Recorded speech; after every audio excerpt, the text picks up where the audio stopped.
Para analizar una sociedad entera, debemos tomarla como una unidad indivisible. Podemos empezar a aplicar este método de estudio considerando a cada economía nacional como si fuera una empresa agroindustrial consolidada. Imaginemos que toda la producción agrícola e industrial de bienes físicos estuviera bajo la administración de una sola empresa y que la red de transporte fuera la banda transportadora de esa empresa agroindustrial única.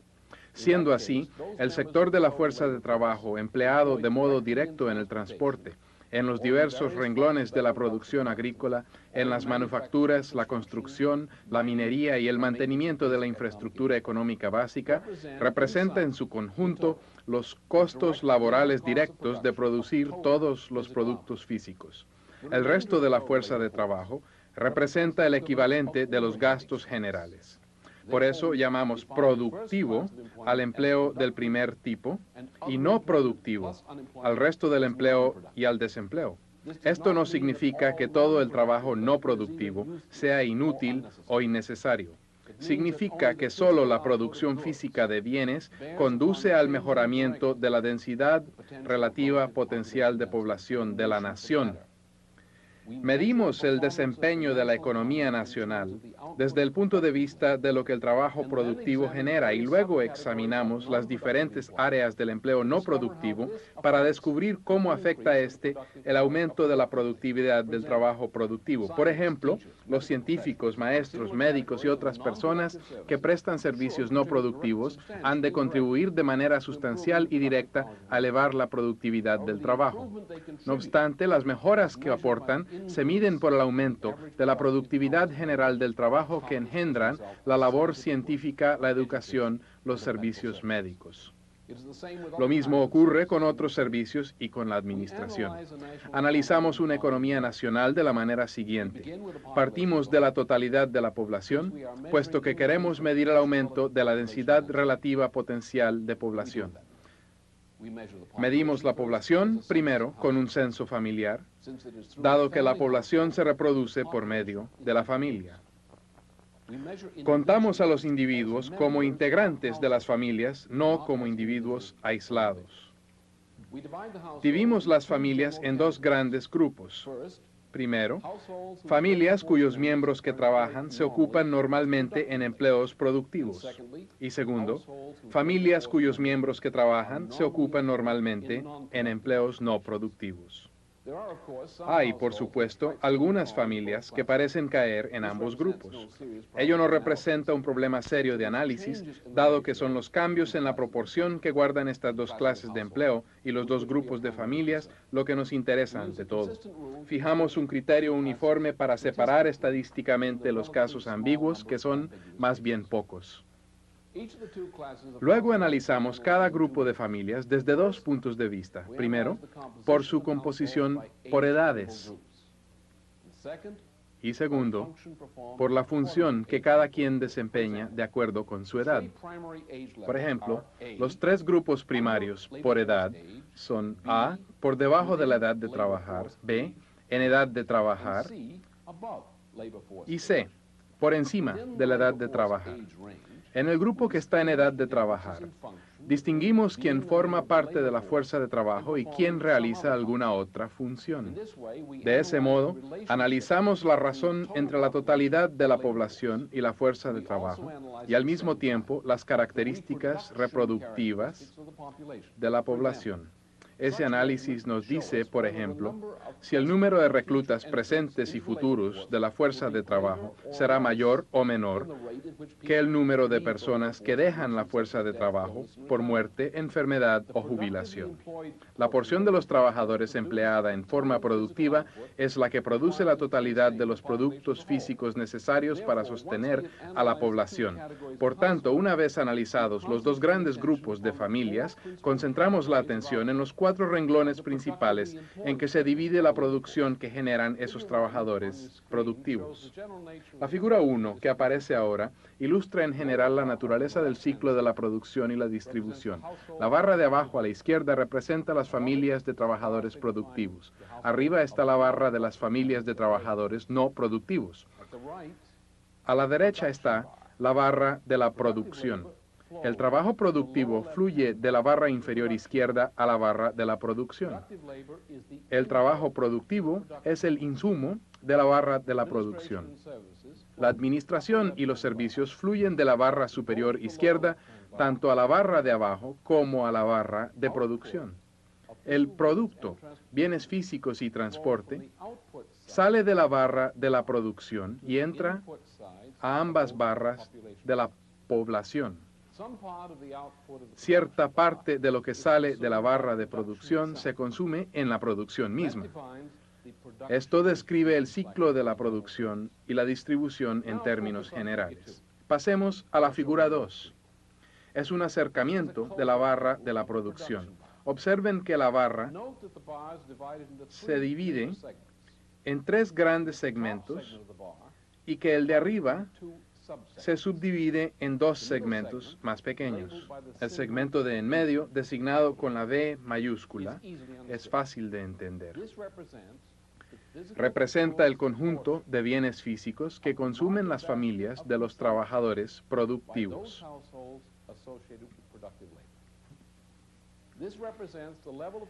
Representa el mínimo de consumo por persona que se necesita para dar al trabajo productivo presente y futuro la calidad que exigen las técnicas de la producción. El segmento inferior de la barra de la producción, designado con la C mayúscula, representa los bienes que se deben consumir en la producción misma simplemente para mantener la capacidad de producción y el inventario de bienes en elaboración al mismo volumen y la misma productividad. El segmento superior, designado con la P,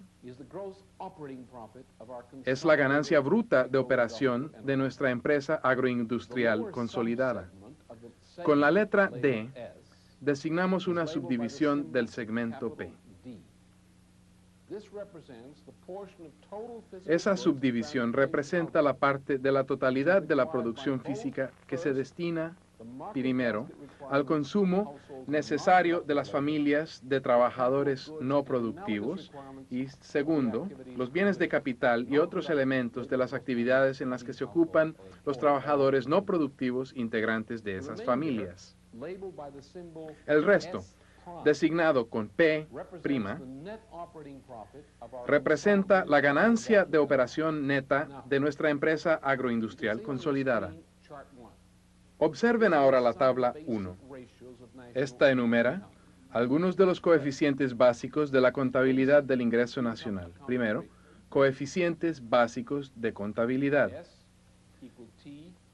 Primero, P es igual a T, donde T representa la producción total de bienes físicos, menos C más B, ganancia bruta de operación. C sobre B, o C dividido por B, es la medida de la intensidad capital de la producción. P dividida por C más B es la medida de la productividad. P' dividida por C más B es la medida de la tasa de ganancia. D dividida por C más B es la medida de la tasa de gastos. Debo prevenir al lector que no saque de la biblioteca un ejemplar de El Capital de Marx. Estas definiciones contables las idearon economistas del sistema americano, entre ellos, por supuesto, nuestro ascendista Alexander Hamilton, los dos Caris y Friedrich List. Marx plagió a la vez que atacó a estos economistas, pero sus definiciones de estas categorías contables son radicalmente diferentes de las que empleamos aquí.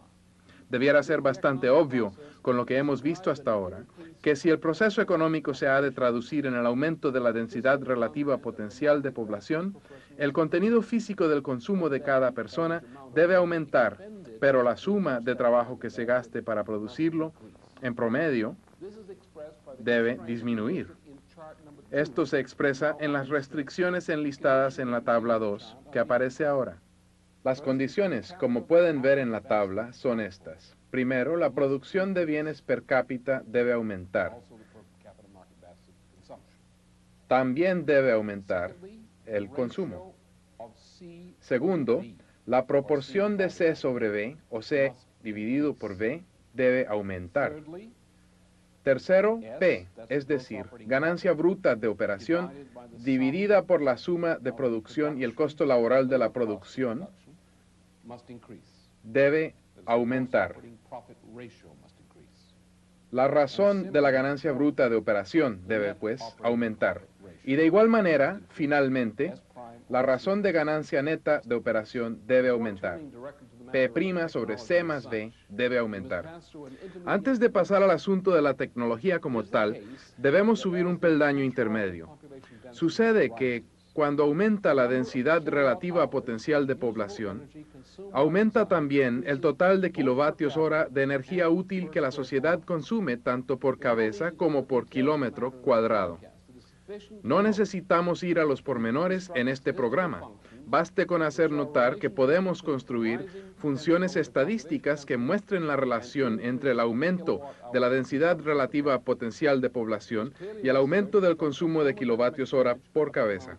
Es claro que se necesita construir una imagen termodinámica de los procesos económicos, y esto es así porque se necesita distinguir el elemento decisivo de los procesos económicos que venimos explicando. La siguiente explicación de cómo se analiza cualquier proceso termodinámico se ve en la escuela secundaria. Primero, separamos en dos porciones la suma total de calor equivalente que se transmite en el proceso. Por un lado tenemos la suma de energía que el proceso mismo debe consumir para evitar acabarse, como se le acaba la cuerda a un reloj. A esta porción de la energía que interviene en el proceso la llamamos energía del sistema. Aquí se incluye el calor que se desperdicia, digamos, por fricción o cosas así. Si la suma de energía que interviene en el proceso es mayor que la energía del sistema, la porción restante se denomina energía libre del proceso. En el análisis económico que acabamos de exponer, los costos productivos y los costos generales juntos, como se ve en la tabla 3, corresponden a la energía del sistema del proceso económico. La ganancia neta de operación, P', representa la energía libre del proceso económico. Observen las categorías que empleamos para medir estas relaciones. La suma de C más V más D representa la energía del sistema. La suma de C más V representa la energía del sistema de la propia producción. P' representa la energía libre del proceso económico. P' sobre C más V es la proporción de la energía libre a la energía de sistema de la producción. P' sobre C más V más D representa la proporción de la energía libre a la energía del sistema de la sociedad en su conjunto. Aunque en realidad la energía del sistema es la suma de C más V más D, los gastos generales cubren una multitud de componentes que varían de un modo que nada tiene que ver desde el punto de vista funcional con la evolución del proceso económico. El gasto gubernamental y el puro desperdicio, por ejemplo, pueden aumentar de un modo que no guarda relación con los procesos de producción mismos, salvo como una especie de impuesto arbitrario a la riqueza producida por el proceso productivo. Por esa razón empleamos el cociente P' sobre C más V en lugar de P' sobre C más V más D. Así como en la contabilidad nacional, nuestra preocupación principal son los cambios que sufre la cuota de ganancia neta de operación, en la termodinámica elemental lo que nos interesa son los cambios que sufre la proporción entre la energía libre y la energía del sistema. Los procesos termodinámicos en los que la energía del sistema es mayor que su suministro total a lo largo de varios siglos del proceso, decimos que son procesos entrópicos. En la tabla 4 indicamos de modo sumario algunas de las condiciones que distinguen un proceso negatoentrópico, es decir, positivo, y un proceso entrópico que se va agotando. En el caso de que P' sobre C más V siempre sea de valor negativo, el sistema es entrópico. En el caso de que P' sobre C más V se torna y permanece negativo, el sistema es entrópico. Cuando P' sobre C más B es siempre positivo, tanto en el presente como en el futuro, el sistema es negatoentrópico. Cuando P' sobre C más B se torna y permanece positivo, aunque por el momento pueda ser negativo, decimos que el sistema es negatoentrópico. Si es positivo y además aumenta, es definitivamente negatoentrópico. Si P' sobre C más B es positivo, pero disminuye, se puede decir que es relativamente entrópico. Es decir, no es todavía un proceso entrópico, pero tiende a la entropía. Si P' sobre C más B es negativo y cae aceleradamente, no solo describimos el proceso como entrópico, sino degenerado. En general, con entrópico se quiere decir que al proceso se le está acabando la cuerda. En un rato explicaré el significado correcto de negatoentrópico. Por el momento es obvio que en qué sentido venimos empleando el término. No se necesita explicar mucho para que se entienda que consideramos a nuestra empresa agroindustrial consolidada como un modelo termodinámico cerrado, en el sentido de que todas sus fuentes de energía se localizan dentro del propio proceso económico y que toda la energía transmitida se consume en el proceso o se desecha. Lo cual quiere decir que debemos concentrar la atención en los resultados de la reinversión de la energía libre, la ganancia neta de operación, en el proceso mismo que la genera. A primera vista, parece inevitable que la reinversión de la energía libre produzca el aumento de la energía por cabeza del sistema. Fuera así, sin duda, si la población o la fuerza de trabajo productiva no creciesen en número. Examinemos por un momento un caso hipotético para hacer más clara la idea. Imaginemos el caso hipotético de una economía que viene resoplando con un cierto ritmo de progreso técnico y que de repente decide poner fin a toda mejora técnica de los bienes de capital que produce. Con todo, esa economía sigue invirtiendo su energía libre, su ganancia neta de operación, en el proceso productivo. La tabla 5 muestra los resultados de esa inversión desde el punto de vista de las proporciones de la economía medidas per cápita. Es decir, estamos en el supuesto de que la sociedad ha dejado de introducir mejoras técnicas en los bienes de capital y que toda la ganancia neta de operación se reinvierte. En un caso así, la cuota de ganancia disminuirá de la manera que se muestra en la tabla. Si P' sobre C más B es hoy mayor que lo que será mañana el valor equivalente, indicado por la razón cuyo numerador es P' menos D P', donde D significa diferencial, y cuyo denominador es V más C más D P', luego la cuota de ganancia desciende. Además, debemos recordar que el costo de producción aumenta como resultado del agotamiento de los recursos. Ya dijimos que siempre que una sociedad se atiene a un estado fijo de la tecnología, el agotamiento de los recursos trae el aumento de los costos, aumento que debemos agregar al numerador de la expresión. Por lo tanto, un proceso económico que invierte de este modo tiene que ser entrópico, o sea que a esa economía se le anda acabando la cuerda.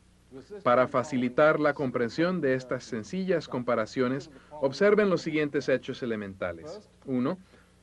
Al principio, la suspensión del mejoramiento técnico de los bienes de capital no detiene el progreso técnico. Cuando se compran bienes de capital nuevos para reemplazar los obsoletos, se aumentará la productividad del trabajo. Pero conforme se reemplacen más bienes de capital viejos, menos aumentará la productividad del trabajo a causa de nuevas adquisiciones de bienes de capital. 2. En el momento en que todos o casi todos los bienes de capital obsoletos quedan reemplazados, la cuota de P por cápita empezará a descender por un factor de menos dP' y por la función de U. El término dP' significa que cierta parte de P', cierta parte se agrega como un factor de costo al aumento del costo de la energía del sistema. La función de U representa aquí el resultado económico del agotamiento de los recursos naturales. La ganancia, pues, se reduce por este factor a la vez que aumenta el denominador de la expresión en relación con el diferencial de P'. 3. Por lo tanto, el proceso se hará absolutamente entrópico. Esta es otra manera de decir lo que ya dijimos, que sin progreso técnico, la sociedad se derrumba. Como lo expliqué anteriormente, el progreso técnico resuelve este problema. Reexpliquemos la función del progreso técnico desde el punto de vista del modelo de contabilidad nacional que hemos descrito, lo cual nos lleva a la tabla 6. En ella simplemente se ilustra con un ejemplo lo que decíamos. Si las mejoras técnicas de los nuevos bienes de capital hacen que la productividad del trabajo aumente, digamos, en 10%, entonces la cantidad de C que se necesita para cubrir la energía del sistema de C viene a ser alrededor del 90% de lo que costaba antes en trabajo, cuya productividad era menor. En tal caso, sea K el factor de mejoría de la productividad resultante del mejoramiento de los bienes de capital. Luego, como pueden ver en los cálculos que aparecen en la pantalla, el resultado es el mejoramiento de la cuota de ganancia. De modo que así es como el progreso técnico genera el aumento de la cuota de ganancia. En tanto que en una sociedad en que la reinversión se haga sin mejorar la tecnología, lo que se produce es el descenso de la cuota de ganancia. Con progreso técnico, como se ve en la tabla 6, a menos que haya un ritmo inusitadamente alto de agotamiento de los recursos naturales, la cuota de ganancia aumentará a lo largo de los ciclos sucesivos de reinversión. Examinémoslo de modo más riguroso en la tabla 7.